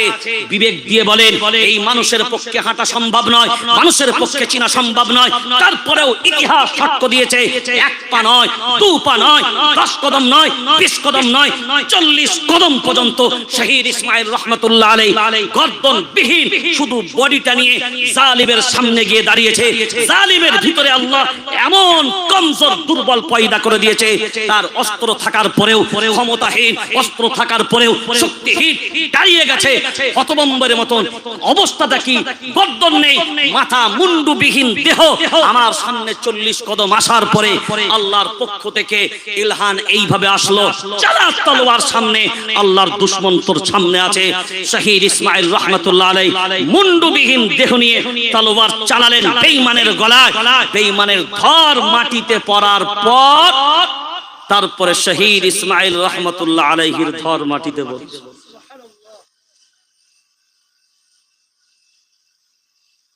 আমরা কাদের? 313 জনে বিশ্ব কাঁপিয়েছি। কজনে? কত বলে না? কয়জন? 17 বছরের যুবক আবুল কাসিম, কয়েকজনের টিম পুরো উপমহাদেশকে পর্যন্ত কাঁপিয়ে গেছে। এরাই হলো তো ঈমানওয়ালা মুসলমান। ভাববেন না কোনোদিন জ্ঞানব্যাপীর মসজিদের ফার্স্ট ফ্লোরে নামাজ আর গ্রাউন্ড ফ্লোরে পুজো। গ্রাউন্ড ফ্লোরে কথা বলে না, গ্রাউন্ড ফ্লোরে পুজো। কোর্টের অর্ডার কটায় হয়? রাত্রি 12টায়। হ্যাঁ, রাত্রি 12টায় আবার কোর্টের কিসের অর্ডার হয়? বাস্তবায়িত হয় রাত্রি 2টোয়। চিন্তা করেছেন, অর্ডার হলো 12টায় আর পুরো পূজা পাঠ শুরু 2টোয়, 2 ঘন্টায় কি করে প্রস্তুতি পর্ব হলো? তাহলে রায় ঘোষণার আগে সবকিছু সিদ্ধান্ত হয়ে, কথা বলে না, সিদ্ধান্ত হয়ে ছিল। এখন আপনি বলবেন অ্যামেন্ডমেন্ট বিল পাস হলে আমাদের ক্ষতি কি? শুনে রেখে দেন, হাজার হাজার মসজিদ, মাদ্রাসা, খানকা, মক্তব সরকার বুলডুজার চালিয়ে নিজেদের খেতে, নিজেদের হাতে, নিজেদের তত্ত্বাবধানে দখল করে যা চাইবে তাই করবে। মেনে নেবেন? আরে মেনে নেবেন? মানতে পারবেন? এখন আমি আপনাকে এবার একটা উদাহরণ দিই। আপনাদের যে মসজিদটা, ভাসবান মসজিদ না কোনো জমিনের উপরে? আচ্ছা, মসজিদ আগে না জমিন আগে? কত বলেন কি আগে? জমি আগে, মসজিদ মসজিদ পরে, মানে ইমারত বিল্ডিংটা পরে। আচ্ছা, মসজিদের ওই মেঝেতে পাথর বিছানো আছে, পাথরটা যদি সরিয়ে দেন, মাটিটা যদি বের করে দেন, এখন বলেন ওটা মসজিদ হবে না হবে না? কথা বলেন, মসজিদ হবে না হবে না? যদি দেওয়াল ভেঙে দেন, যদি ছাদ ভেঙে দেন, জোরে বলেন। কারণ নামাজের জন্য ওই দেওয়াল ছাদের প্রয়োজন নেই, নামাজের জন্য স্থানের প্রয়োজন। কিসের কথা বলেন? কিসের প্রয়োজন? স্থানের প্রয়োজন। সেই স্থানটা হলো ওয়াকফ। সেই স্থানটা হলো, অর্থাৎ আপনার মসজিদের যে জায়গাটার উপরে বিল্ডিংটা, ওই জায়গাটা হলো ওয়াকফ। তাহলে এই ওয়াকফ জমিটা যখন কেড়ে নেবে, বিল্ডিংটা, কথা বলেন, এবার বুঝতে পেরেছেন না পারেন নাই? এবার বুঝতে পেরেছেন না পারেননি? আপনি আমাকে এবার বিবেক দিয়ে বলেন, আপনি নির্ণয় ঘোষণা করে দিলেন এই বিল ভারতবর্ষের 40 কোটি মুসলমান নয়, হিন্দু, খ্রিস্টান, জৈন সব ধর্মের ধর্মস্থান আছে, তাদেরও সম্পত্তি আছে। রক্ষণাবেক্ষণের দায়িত্ব ভারতবর্ষের সংবিধান অনুযায়ী নিজ নিজ কমিটি, ভারতবর্ষের সংবিধানের 14 নম্বর ধারা, ভারতবর্ষের সংবিধানের 15 নম্বর ধারা, ভারতবর্ষের সংবিধানের 21 নম্বর ধারা, ভারতবর্ষের সংবিধানের 27 নম্বর ধারা, এই ধারাগুলো আপনি খুলুন। হ্যাঁ, আমি একজন ভারতবর্ষের সংবিধানের একজন ছোট্ট ক্ষুদ্র ছাত্র হিসাবে বলছি, সংবিধান আমি পড়ি, সংবিধান আমার কাছেও আছে। ভারতবর্ষের সংবিধান অধিকার দিয়েছে নিজ নিজ ধর্ম, নিজ নিজ ধর্মস্থান তারা তাদের ধর্মীয় নীতি অনুযায়ী পরিচালনা করবে। আর এই আইন যদি পাশ হয়ে যায়, এ পরিচালনা করার অধিকার আপনার থাকবে না। ওয়াকফ বোর্ড ঘোষণা করবে না, সরকার বিএলআরও থেকে ঘোষণা করবে ওই সম্পত্তি ওয়াকফ না, বাস হয়ে যাবে সরকারের। এই সম্পত্তি কত? ভারতবর্ষের জমিনে এখান থেকে নিয়ে 4000 কিলোমিটার যাব। কতটা? কত বললাম? 4000 কিলোমিটার রাস্তা যাব। এই 4000 কিলোমিটারের টোটাল সম্পত্তিটা, এটা হলো ওয়াকফ। ভারতবর্ষের এত বৃহৎ সম্পত্তি আছে, কিন্তু মুসলমান হাতে চুড়ি আর বোরখা পরে আর শুধু ওই শুয়ে শুয়ে কিষাণ আন্দোলনে 700 জন মারওয়ারি ভাইদের, পাঞ্জাবি ভাইদের 700 জন মৃত্যুবরণ করলো এক বছর রাস্তায় পড়ে পড়ে। তবে কিষাণ বিল প্রত্যাহার হলো। চাষ তো আপনারাও করেন, আর মুসলমান মনে মনে ভাবছে ঘরে শুয়ে শুয়ে তসবিহ টেনে টেনে সিজদা করে করে আল্লাহর নবীকে জিহাদের ময়দানে গিয়ে দান দান মুবারক শহীদ করতে হয়েছে, সাহাবাদের কুরবানি দিতে হয়েছে, তবে দিন আজকে রক্ষিত হয়েছে। আর আপনি বলছেন ঘরে বসে বসে সিগারেট টেনে, বিড়ি টেনে, ঘরে বসে বসে ওই বন্ধন লোনের টাকা বাড়িতে ঢুকিয়ে ওই টাকার খাবার, ওই টাকার ব্যবসা, ওই টাকার বিল্ডিং বানিয়ে আর আল্লাহর কাছে হাত তুলে বলছেন ছাদটা যে টাকার বানিয়েছেন ওটাও তো সুদের টাকায় বানিয়েছেন, তো হাতটা তুলে যে চাইবেন, আল্লাহ বলছে চা তুলে যে দেব, তো তোর উপরের মালটা হালাল নয়, তো ওটাও তো হারাম, তো ফুঁড়ে যাচ্ছে না মাল।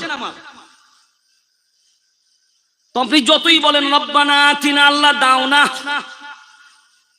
আল্লাহ বলছে পেটের ভিতরে যে মালটা ভরা ওটাও তো হারাম, উপরে যেটা ওটাও তো হারাম, পরেছিস যেটা ওটাও তো হারাম। যতবারই বলবি রব্বানা, আমি আল্লাহ তোর রব্বানা আরশে আজিমে যেতে দেব না। 70,000 যদি পৃথিবীর তাবর তাবর শক্তিকে যদি কাঁপিয়ে দেয়, হে মুসলমান বিবেক দিয়ে বলেন, 40 কোটি মুসলমান নামাজ মসজিদে দোয়া হয়, জলসাই দোয়া হয়, মাদ্রাসায় দোয়া হয়, খানকায় দোয়া হয়, তারপরেও এত দোয়ার পরেও কেন বাবরি বাঁচাতে পারল না? দোয়া করেছেন না করেননি? কথা বলেন। 40 কোটি দোয়া করলাম, দোয়া কবুল হলো না কেন? 370 দ্বারা ঠেকাতে পারলাম না, তলাক বিল ঠেকাতে পারলাম না, এনআরসি ঠেকাতে পারলাম না, ডিটেনশন ক্যাম্প ঠেকাতে পারলাম না। আসামের বুকে জুম্মার নামাজ সরকারি কোনো কর্মচারীরা পড়ার জন্য কোনো ছুটি পাবে না, দাড়ি রাখলে চাকরি পাবে না, বিভিন্ন ভাবে একের পর এক। আর প্রত্যেকটা মারওয়ারি ভাই বিবেক দিয়ে ভাবনা চিন্তা করে বলেন, দাড়ি ছাড়া কোনো উপায়? শুধু মুসলমান বলে আমি দাড়ি রাখলে লজ্জা, শিখ ভাইদের দাড়ি কত বড় বিবেক দিয়ে ভাবনা চিন্তা করে দেখো। হাইরে মুসলমান, আমি যত নিজেকে কমজোর মনে করেছি, সারা দুনিয়ার জালিমরা তত আমাদেরকে কমজোর করেছে। আমি নিজেকে যত দুর্বল বানিয়েছি, এরা আমাদেরকে তত দুর্বল মনে করেছে। আমরা কি দুর্বল না সবল? জোরে বলেন। হ্যাঁ, ওই জন্য প্রয়োজন সবাই হাতে চুরি পরে আর বসে থাকার সময় নাই, মসজিদ বাঁচানোর জন্য লড়াইয়ে নামার প্রয়োজন আছে না নাই? জোরে বলেন। মাদ্রাসা বাঁচানোর প্রয়োজন আছে না নাই? হ্যাঁ, আপনি বলবেন না হুজুর আমি অমুক পন্থীর মানুষ, আপনি তমুক পন্থীর মানুষ। কেউ বলবে আমি ফুরফুরা, কেউ বলবে দেওবন্দি, কেউ বলবে বেরেলি, কেউ বলবে হানফি, কেউ বলবে শাফি, কেউ বলবে মালিকি, কেউ বলবে হাম্বলি, কেউ বলবে কাদরিয়া, কেউ বলবে চিশতিয়া, কেউ বলবে নকশবন্দিয়া, কেউ বলবে মুজাদ্দিদিয়া, কেউ বলবে মুতাজিলা, কেউ বলবে খাওয়ারিজ, কেউ বলবে নাজ্জারিয়া, কেউ বলবে জাবারিয়া, কেউ বলবে মুশাব্বিয়া, কেউ বলবে নাজিয়া, কেউ বলবে জামাত ইসলাম, কেউ বলবে আহলে হাদিস, কেউ বলবে পিয়ারডাঙ্গা, কেউ বলবে আজানগাছি, কেউ বলবে অমুক দল, কেউ বলবে তমুক দল, কেউ বলবে অমুক পার্টি, কেউ বলবে তমুক পার্টি, কেউ বলবে শীতল পার্টি, কেউ বলবে মাতুর পার্টি। হে মুসলমান, বিবেক দিয়ে ভাবনা চিন্তা করে বলো, সিলসিলার নাম তোমার আলাদা, সংগঠনের নাম তোমার আলাদা, কিন্তু তারপরেও বিবেক দিয়ে বলো, তোমার হাতের 5টা আঙ্গুল, এই আঙ্গুলের নাম হলো কনিষ্ঠ আঙ্গুল, এই আঙ্গুলের নাম হলো আনামিকা, এই আঙ্গুলের নাম মধ্যমা, এই আঙ্গুলের নাম শাহাদাত, এই আঙ্গুলের নাম বিদ্যা। এখন 5টার নাম আলাদা আলাদা, আঙ্গুল আলাদা আলাদা হতে পারে, হাত আলাদা না এক? বলো, জোরে বলেন, বলেন এবার বিবেক দিয়ে। বেরেলির আল্লাহ যিনি, তবলিগের আল্লাহ তিনি নয়। ফুরফুরার আল্লাহ যিনি, তবলিগের আল্লাহ তিনি নয়। না, সবার আল্লাহ এক? জোরে বলেন, সবার আল্লাহ এক। নবী সবার আলাদা না এক? সবার নবী এক। কিতাব সবার আলাদা না এক? কিতাব সবার এক। কালিমা তোমার সবার আলাদা না এক? কালিমাও সবার এক। বলো কিবলা তাও আলাদা না এক? কিবলাও তোমার জন্য এক, কিতাব তোমার জন্য এক, ধর্ম তোমার জন্য এক, নবী তোমার জন্য এক, আল্লাহ তোমার জন্য এক। এখন বিবেক দিয়ে ভাবনা চিন্তা করে মুসলমান বলো, আমি অমুক পন্থী, তুমি তমুক পন্থী, লড়াই করার সময় কি আর আছে? কথা বলেন। আর দল নাই, মত নাই, পথ নাই। সারা পশ্চিম বাংলার জমিনে 9,000 প্রায় 40 কোটির মতন জনসংখ্যা। একক সংখ্যায় মুসলমানের সংখ্যাগুলো 3 কোটির মতন। কত বললাম? 3 কোটি। 38,300 গ্রামের ভিতরে মসজিদ আপনার গ্রাম আছে, তার মধ্যে প্রায় 35,000 গ্রামে মসজিদ। 1 লক্ষের মতন মসজিদের সংখ্যা। রাবেদার আন্ডারে 1000-এর মতন মাদ্রাসা, এমএসকে মাদ্রাসা, সিনিয়র মাদ্রাসা, খারিজি মাদ্রাসা, আনএডেড মাদ্রাসা, সরকারের মাদ্রাসা। এরপরে এ টুপি সে টুপি, এ দল সে দল, অমুক দল তমুক দল। আরে যে দলই হোক না কেন, 3 কোটি মুসলমান জনসংখ্যা পশ্চিম বাংলায়। 31% জনসংখ্যা মুসলমান, ভোট দেয় 40% মুসলমান। আপনি আমাকে বিবেক দিয়ে বলেন, দল হবে না, কালার হবে না, রং হবে না, একবার যদি এই 3 কোটি মুসলমান সব মাসলাকের উলামায়ে কেরাম সামনের সারিতে দাঁড়িয়ে নেতৃত্ব দিয়ে নারায়ে তাকবীর আওয়াজ লাগাবে, আর 3 কোটি মুসলমান যদি পিছনে দাঁড়িয়ে আল্লাহু আকবার বলে সারা দেয়, হে মুসলমান বিবেক দিয়ে বলেন, বাংলার মাটি না, সারা ভারতবর্ষের মাটি কম্পিত হবে। কিন্তু করবে কে? দাঁড়াবে কে? সেই জন্য বিনয়ের সাথে বলবো, বর্তমান যা সময়, আসাম আপনারা কেউ গেছেন কি? আসাম কেউ গেছেন এমন কোন ব্যক্তি এখানে আছেন? আমরা অল ইন্ডিয়া ঘোরা মানুষ। অল ইন্ডিয়া শুধু নয়, আল্লাহ বিভিন্ন দেশে প্রোগ্রাম করার আল্লাহ তৌফিক দেন। আর যেহেতু হিউম্যান রাইটসের কাজ করার জন্য আমাকে ভারতবর্ষের টোটাল সমস্ত রাজ্যেই যাতায়াত করা লাগে বিভিন্ন ক্ষেত্রে। আসামে যখন মুসলমানদের উপরে বুলডোজার চলেছে, এ বান্দা তখন আসামে আছে। ও সমস্ত বুলডোজার চালানো মুসলিমদের আর্তনাদ সচক্ষে শুনেছি, তাদের দুঃখ কষ্ট শেয়ার করে এসেছে। ত্রিপুরায় যখন মসজিদের উপরে আক্রমণ চলেছে, বান্দা ত্রিপুরায় তখন গেছে। আপনারা যদি না যান, এ দরদ ব্যথা বুঝতে পারবেন না। আমি আপনি খুব ভালো অবস্থায় আছি, মনে করলাম আলহামদুলিল্লাহ। সেই জন্য এই ওয়াকফ বিল আগামী কাল আর একটা দিন বাকি আছে, 13ই সেপ্টেম্বর পর্যন্ত এর ভোট পর্ব, মানে আগামী কাল রাত 12টা পর্যন্ত চলবে।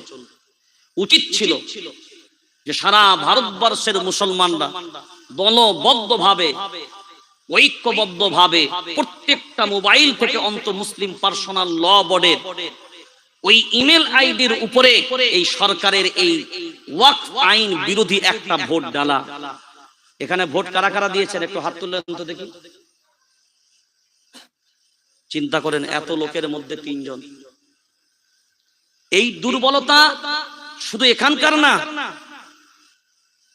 এটা উচিত ছিল আর এটা হওয়া উচিত প্রত্যেকটা মসজিদের মেম্বার থেকে এর তাৎপর্য আলোচনা হওয়ার পরে মুসল্লিদেরকে উদ্বুদ্ধ করে ক্লাব এলাকার যুবকদেরকে এই কাজে নিয়োগ করে প্রত্যেকটা মোবাইল থেকে একটা করে ভোট যেতে হবে।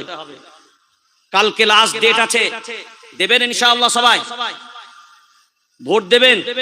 যারা জানবেন না জলসার পরে দাঁড়াবেন, মোবাইল বের করবেন, আমি দাঁড়িয়ে 10 মিনিট আপনাদেরকে ভোট দেওয়ার ব্যবস্থা করব। হাফ মিনিট লাগবে না। জলসা শেষের পরে আপনাকে জানিয়ে দেবো কিভাবে ভোট দেবেন। এর বিরোধ যদি এখন থেকে আমরা না করি, আমার মসজিদও বাঁচবে, জোরে বলেন বাঁচবে। আস্তে আস্তে মসজিদ চলে যাচ্ছে, মাদ্রাসা চলে যাচ্ছে। তাহলে আমাদের লড়াই আল্লাহর ঘর বাঁচানোর লড়াই। কিসের লড়াই? তাহলে আল্লাহর ঘর বাঁচানোর জন্য একটা ভোট দেব।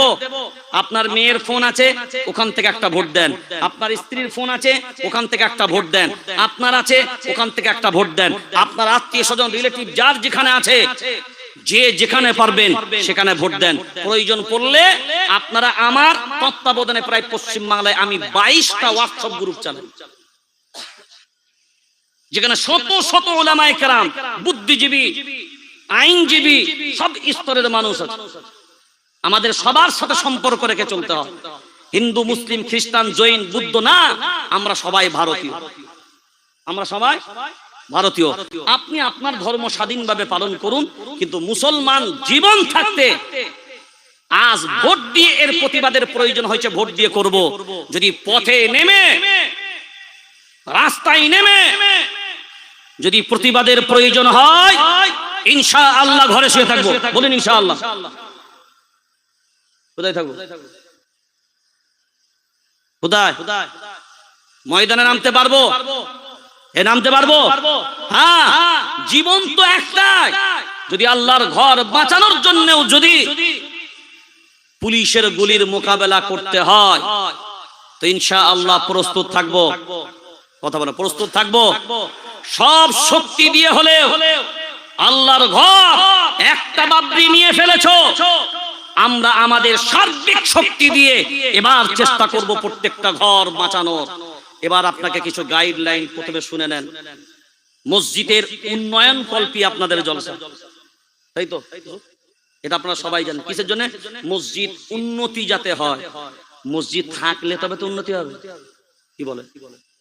মসজিদ থাকলে তবে উন্নতি হবে। এবার আপনি বলবেন, হুজুর মসজিদ তো আল্লাহর ঘর, তো কাবা বাইতুল্লাহ তো আল্লাহর ঘর, তখন তো আল্লাহ কাবা বাইতুল্লাহকে রক্ষা করেছে, তাহলে বাবরি রক্ষা করলো না কেন? প্রশ্নটা কি যৌক্তিক না অযৌক্তিক? কথা বলে না। যুক্তি। কিন্তু আল্লাহ বলেছে বাইতুল্লাহ পৃথিবীর কোন কুদৃষ্টি আমি আল্লাহ পড়তে দেব না, ওটা আমি আমার কুদরতি শক্তি দিয়ে রাখবো। ঠিক কথায়। বাইতুল্লাহ কে হেফাজত করেছিল? কথা বলেন। আল্লাহ হেফাজত করেছিলেন তো? কি দ্বারা? সবাই জোরে বলেন। এদিকে লোক কথা বলে না, সবাই জোরে বলেন না। কি বাকি দ্বারা? কে বলেছে? কোন হুজুর বলেছে? কোন হাদিস থেকে বলেছে? কোন কোরআন থেকে বলেছে? আমাকে দেখান। নিয়ে আসেন, আমি বাইরে কোর্ট চ্যালেঞ্জ করে বলছি। নিয়ে আসেন কোন কোরআনের তরজমা নিয়ে আসেন, কোন হাদিসের ইবারত নিয়ে আসেন, সিহা সিত্তা সহ যত হাদিস আছে নিয়ে আসেন। মানে যে পাখি বাঁচিয়েছে ওই পাখির নাম হলো কি? বলেন না, যেটা বললেন আবাবিল পাখি। এটা আমাদেরকে একটা ভুল ধারণা, ভুল তথ্য দেওয়া হয়েছে। আমরা মনে করি যে পাখিগুলো কাবা ঘর বাঁচিয়েছিল এই পাখিগুলোর নাম হলো আবাবিল। এই ঘটনাটা আছে সূরার নাম সূরায়ে ফিল। সূরায়ে ফোন আছে, ফোন মোবাইল আছে তো? মোবাইলে যে কোনো একটা আল কোরআন অ্যাপস লোড করবেন, তরজমানুল কোরআন হোক, যে কোনো কোরআন বাংলা অ্যাপস কোরআন, যে কোনো কত কেবি? 500 কেবি হাইয়েস্ট হলে হবে। আচ্ছা 1 জিবি যদি হয়, 1 জিবি হবে না, ওই হাইয়েস্ট 500-600 কেবি হবে। কোরআন নিয়ে সূরা ফিলের তরজমায় যাবেন, ওয়া আরসালা, এবং আল্লাহ প্রেরিত করেছেন, পাঠিয়েছেন। ওয়া আরসালা তায়রান মানে হলো পাখি। পাখিকে কি বলে আরবিতে? তায়রুন মানে, সবাই বলেন তায়রুন মানে পাখি। হ্যাঁ, তায়রুন মানে পাখি। আবাবিল মানে হলো পাখিদের ঝাঁক। সবাই বলেন কথাটা। আবাবিল শব্দের অর্থ হলো পাখিদের ঝাঁক। আল্লাহ ঝাঁকে ঝাঁকে পাখি দ্বারা বাইতুল্লাহকে হেফাজত করেছিল। আমরা ভেবে নিয়েছি বুঝি ওই পাখিগুলোর নাম ছিল আবাবিল, তাই তো? এটা ভুল কথা। তরজমা যেটা করলাম, আপনার যদি তরজমাটা ভুল মনে হয়, পশ্চিম বাংলা নয়, পৃথিবীর যে কোনো মুহাদ্দিস, যে কোনো মুফাসসিরকে কল করবেন, জেনে নেবেন সিদ্দিকুল্লাহ সাহেব এসে এই আবাবিলের তরজমা করলো, এটা পাখি না পাখিদের ঝাঁক, পাখিদের ঝাঁক। তাহলে আবাবিল মানে কোনো পাখির নাম না, আবাবিল মানে হলো ঝাঁকে ঝাঁকে পাখি দ্বারা আল্লাহ বাইতুল্লাহ হেফাজত করেছে। দেখেন জীবন 90 বছর হয়ে গেল, এখনো পর্যন্ত এতদিন এই ভুলটা আমাদের কি? এরকম শরীয়তের বহু বিষয় আমাদের ভিতরে ভুল তথ্যের কারণে, সঠিক জ্ঞান না থাকার কারণে। কোরআনের আয়াত সংখ্যা কত? কথা বলেন, কোরআনের আয়াত সংখ্যা কত? কে বলেছে? এ তথ্যগুলো ভুল। ৬,২৩৬। বলেন ৬,২৩৬। কোরআনের আয়াতের পরিসংখ্যান সঠিক হলো এটাই। কোনদিন কোরআনের আয়াতগুলো গুনেছেন কি? আজকে আমি বললাম, এবার আপনি গুনবেন, ঠিক আছে? আমার কিতাব মনে হচ্ছে আজকে আমি নিয়ে আসিনি, যদি আমার কিতাব থাকতো আপনি প্রমাণগুলো পেয়ে যেতেন। হ্যাঁ, আজকে পরিসংখ্যান মেনে নেন, ওই ওলামাদের ভিতরে তো আমিও একজন, বলছি বাস। এরপর আপনি ঝাড়াই বাছাই করবেন, এই ভুল তথ্য থেকে আমাকে ফিরে আসতে হবে। ৬,২৩৬। আর একটা মতে ২৪-২৬ আছে, কিন্তু এইটা মতটা দুর্বল। মজবুত মত হলো ২৩৬ মতটা, মনে থাকবে ইনশাআল্লাহ। আস্তে আস্তে দেখবেন আমাদের ভালো ভালো উলামায়ে কিরামরা একের উপরে যারা কথা রাখছে, তাদের বয়ান বক্তব্য শুনবেন, দেখবেন এই ভুল ধারণাগুলো আস্তে আস্তে মোচন হবে। আমি দেখেন আপনার ভুল ধারণা দেখবেন। আর একটা আপনাকে খালি শোনাই, বোঝার জন্য বলছি। এই যে আমাদের কাঁধে ফেরেশতা আছে না, কি ফেরেশতা বলেন তো? কি বলেন? সবাই বলেন। এই ফেরেশতাগুলোকে আমরা কি বলি? জোরে বলেন। মানে আমাদের ধারণা থাকে এই যে কাঁধে ফেরেশতাগুলো, এদের নাম হলো কিরামান কাতিবিন। এই বুঝাগুলো আমাদের ভুল হয়েছে। বুঝাগুলো আমাদের কি বললাম? ভুল। কিরামান শব্দের অর্থ হলো সম্মানিত, সম্মানীয়।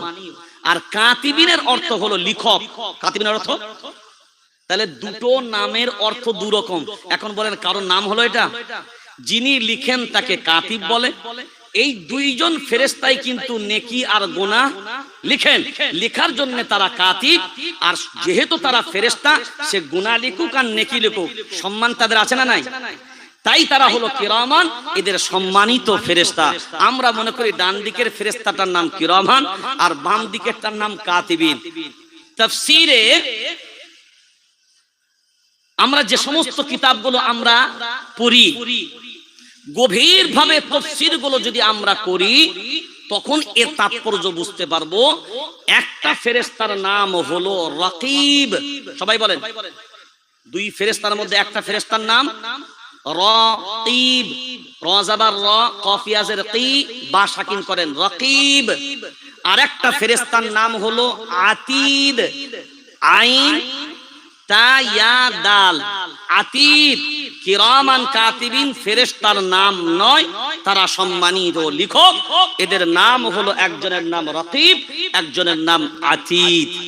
মনে থাকবে? সেই জন্য আমাদের ভিতরে প্রচলিত অনেক বিষয় আছে যেগুলো আমরা অভ্যস্ত। আস্তে আস্তে কোরআন সুন্নাহর আলোতে এই তথ্যের ভিত্তিতে আমাদেরকে সরে আসতে হবে। কারণ সঠিক জিন্দেগির উপরে আর সঠিক অনুসরণের উপরেই কিন্তু আমাদের সফলতা আছে। সেই জন্য আজ আপনাদের মসজিদ উন্নয়ন কল্পে আজকে যে সরকার মসজিদ কেড়ে নিতে চাচ্ছে, মসজিদের সম্পদ কেড়ে নিতে চাচ্ছে, প্রত্যেকটা মায়েরা যারা আছেন তাদেরকেও লড়াইয়ের ময়দানে নামতে হবে। মারাও পিছিয়ে নেই, কারণ আপনাদেরকে বোকা অনেকেই বানিয়েছে। কিন্তু আপনাকে মাথায় রাখতে হবে, দ্বীনের জন্য প্রথম আমার রাসূলের হাতে মুক্ত হস্তে সবথেকে বেশি যিনি দান দিয়েছিলেন, তিনি কোনো পুরুষ না, তিনি একজন মহিলা, মা খাদিজাতুল কুবরা রাদিয়াল্লাহু তাআলা আনহা।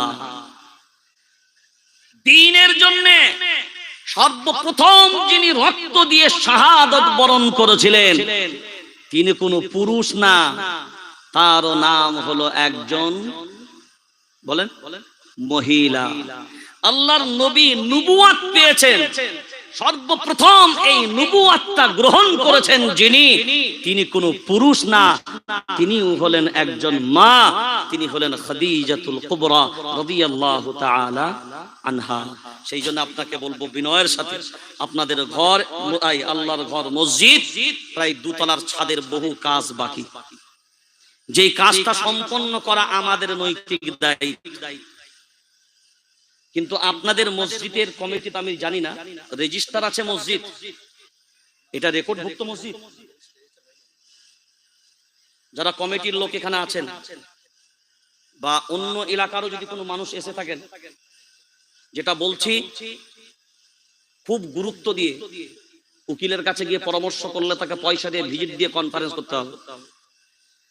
কোন মসজিদ যদি রেকর্ডভুক্ত না হয়, শুনে রেখে দেন, দ্রুত মসজিদের নামে রেকর্ড যেন হাল রেকর্ড অন্তত হয়ে যায়।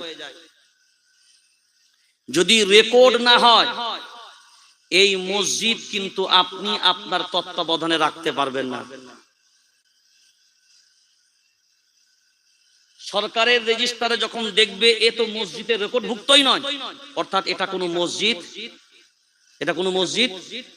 আপনি বলবেন দীর্ঘদিন আমরা দেখে আসছি, করি বাবরি মসজিদের সব কাগজ থাকার পরেও আছে, কথা বলেন না, কতদিনের মসজিদ আপনার, কদিনের, 100 বছরের, 200 বছরের, আর বাবরি কত বছরের, 1528 খ্রিস্টাব্দের মসজিদ, আজকে 2024।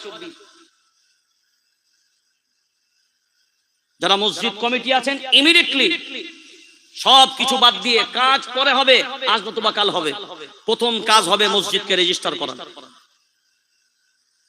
মানে অবশ্যই মসজিদ রেকর্ডভুক্ত হতে হবে। যারা যারা শুনছেন, যে কোনো এলাকার সাথে কোনো মসজিদ যদি রেকর্ড না থাকে, ইমিডিয়েটলি করিয়ে নেবেন। অনুরোধ করে বললাম, মসজিদের দরদ আছে তাই বলে গেলাম। এখন এই মসজিদের যে উন্নয়নের কাজ আছে, এইটা বাইরে থেকে এসে করবেন, আমাদের কি করতে হবে, কথা বলেন। জান্নাতে যাবেন কারা, বা যেতে চান যারা, হাত তুলে দেন তারা। জান্নাতে যেতে চান যারা, হাত তুলে দেন তারা। হাত নামাবেন না, হাত তোলেন, আমি দেখবো তো কারা যেতে চাচ্ছেন। যারা তুলবেন না, আপনার নিয়তের উপরে আল্লাহ নির্ভর করে। যারা তুলেছেন নিশ্চয়ই তাদের নিয়ত আছে। কুরআনুল কারীম, ইন্নাল্লাহা আশতারা মিনাল মুমিনিনা আনফুসাহুম ওয়া আমওয়ালাহুম বিআন্না লাহুমুল জান্নাহ, 11 নম্বর পারা, 3 নম্বর সাফা। আল্লাহ বলেন জান্নাতে যাবে তারা জান মালের কুরবানি করবে, যারা জান দেবে যারা আর মাল দেবে যারা, জান্নাতে যাবে। জোরে বলেন, জান্নাতে যাবে তারা। তাহলে বোঝা গেল আল্লাহ যখন বলছেন জান দেবে যারা, মাল দেবে যারা, জান্নাতে যাবে তারা। এখন মাল দেবে না যারা,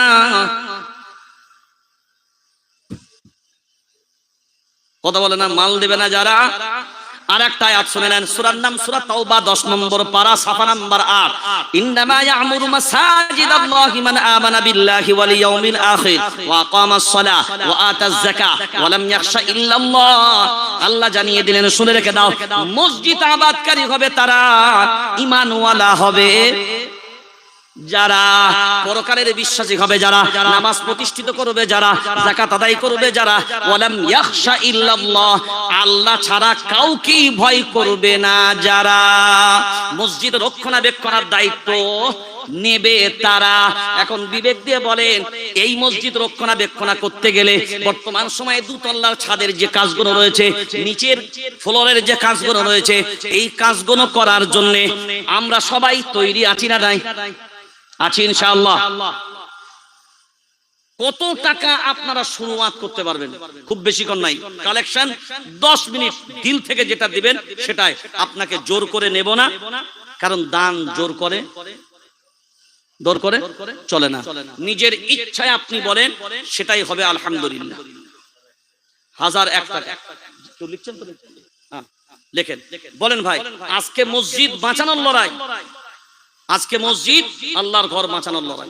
আল্লাহ পাখি দ্বারা কিন্তু এ ঘর বাঁচাবে না, এ দায়িত্ব উম্মতের উপরে আছে। সেই জন্য দায়িত্ব আমাদেরকে নিতে হবে। সেই জন্য আমরা এখান থেকে দেখাতে চাই, যারা মসজিদ আমার আল্লাহর ঘর কেড়ে নিতে চায়, আমরাও বলি দেখ একটা বাবরি নিয়ে নিয়েছিস ঠিক কথায়, কিন্তু ঈমানওয়ালা বেঁচে থাকলে এরকম লক্ষ বাবরি মসজিদ নির্মাণ করে দেখাতে পারি আমরা। পারবো ইনশাআল্লাহ? বলেন ভাই।